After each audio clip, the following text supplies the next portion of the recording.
teaching our teens to drive, it looks like. You didn't stop. What was that? Left, left, left, left, left, right here. Blinker on, blinker off, off. Right, right, right, right, right, right here. Did you not see the cyclist? You missed the right. Slow down. Nobody tells you that you're going to be reduced to gibberish when you're teaching your teenager to drive. You practically forget the English language. Hi friends, and welcome back to Life Coaching by Mirella. I'm Mirella. I am a certified life coach and a certified mom, bringing you today's SOS for the MOM. In today's video, I'm sharing with you my top 9 pieces of advice, 9 very practical tips to help you keep your cool while teaching your teenager how to drive. Like most of motherhood, teaching your teenager how to drive is not something you'll ever fully be ready for or trained to do. You just kind of have to learn as you go. Remember when they handed you that baby from the hospital? Oh, that day so long ago? You didn't know what you were doing. You figured it out. Doesn't this kind of feel like payback? Where once their lives were in your hands and now your life is in theirs. A little ironic, don't you think? Let's get to this video. And I want to start off with a big picture principle. Teaching our teens to drive is about teaching them the rules of the road. Clearly. But what I also want you to consider, it's about preserving our relationship. It's about preserving myself from screaming bloody murder at every intersection. I'm not saying I've done that. As much as it is about their growth and development as drivers, it's about our growth and development as parents of new drivers. And we're going to have to learn some new skills. We're learning how to parent them during their time of growth. And that's going to require us to grow in areas like patience and trust and having faith in them and the other drivers around them. There's a lot that we can't control, and how we show up for them in the car and who we become along the way in those high stress situations will certainly have an impact on their driving. All right, so here's 2 important tips before the driving lesson that I think you will find super helpful. The first is to check in with yourself.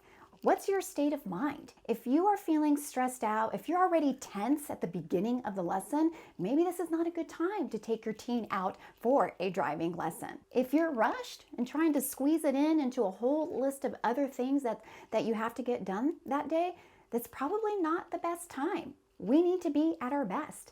We need to have the emotional capacity and wherewithal and real estate to get into a car with them. Our state of mind sets the tone for everything that follows. Everything that you say or do, the words you're going to use in that car, how you're going to respond to situations.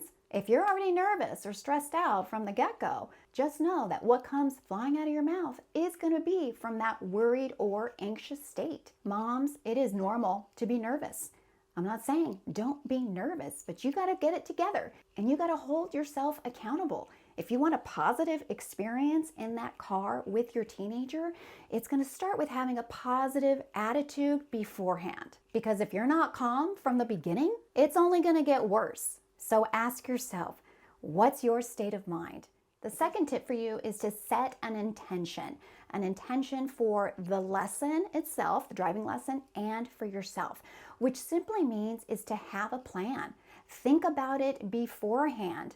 Say to your teen, say to yourself, this is what we're going to do. Today, we're going to drive for 15, 20 minutes. We're going to be on residential streets. We're going to be on main streets. We're going to be in a parking lot. We're going to be on the freeway.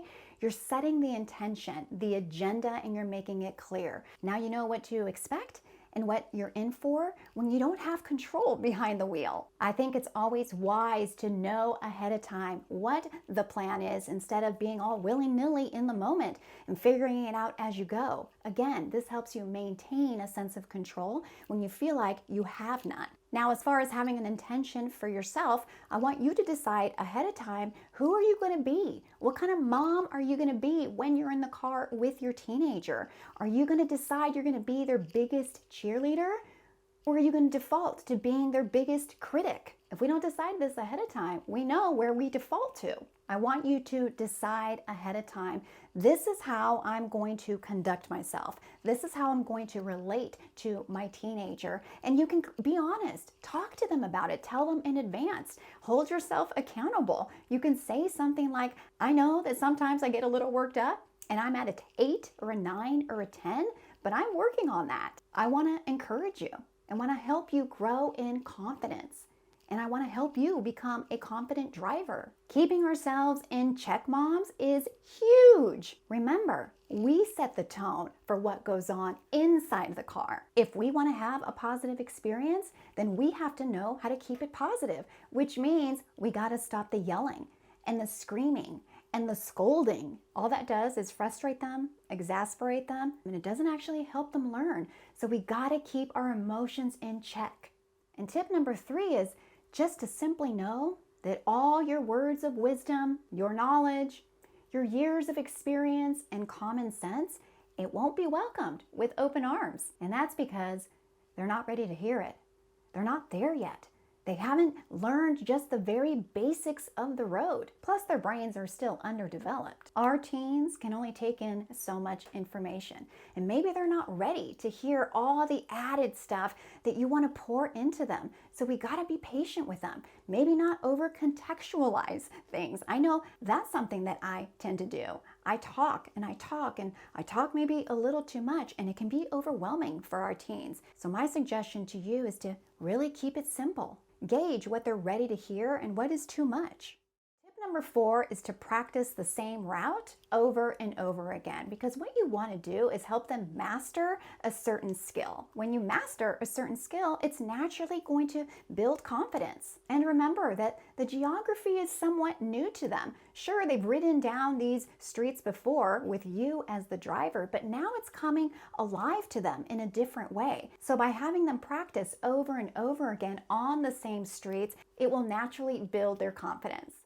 Tip number 5 is to have them narrate while they're driving. This was the best suggestion that was given to us. So for example, you're driving along, your teen is behind the wheel. We moms, we know that we are scanning all the time for all the danger and the hazards, but we don't know that they see all those things, which they probably don't. So having them narrate what they're actually seeing, to say out loud, now I see that there's cars about to make a left. I'm going to go through this light, or the countdown is at 5. I have time to go through this light. Narrating what they're thinking about and what they're seeing in their surroundings is not just beneficial for them, but also for you.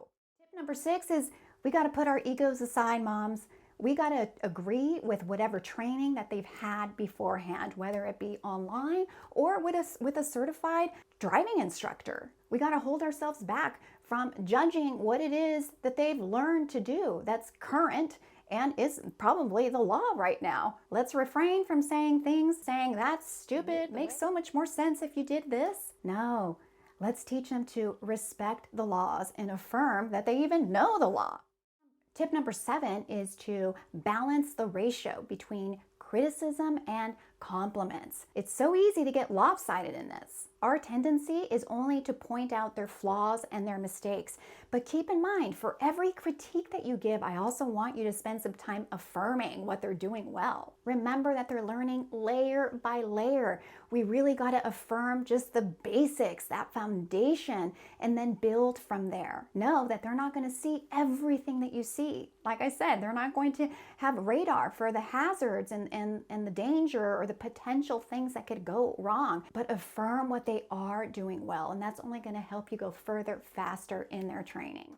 Tip number 8 is to keep your conversation to a minimum. And I'm talking about just side conversation. I know our tendency might be to maybe distract them with other conversation, but no, they need their full attention to be behind the wheel. So this is not a good time to be asking them about their grades or about how they're disappointing you in every area of their life, or how they need to be cleaning their room or doing more chores around the house. Remember, keep things positive.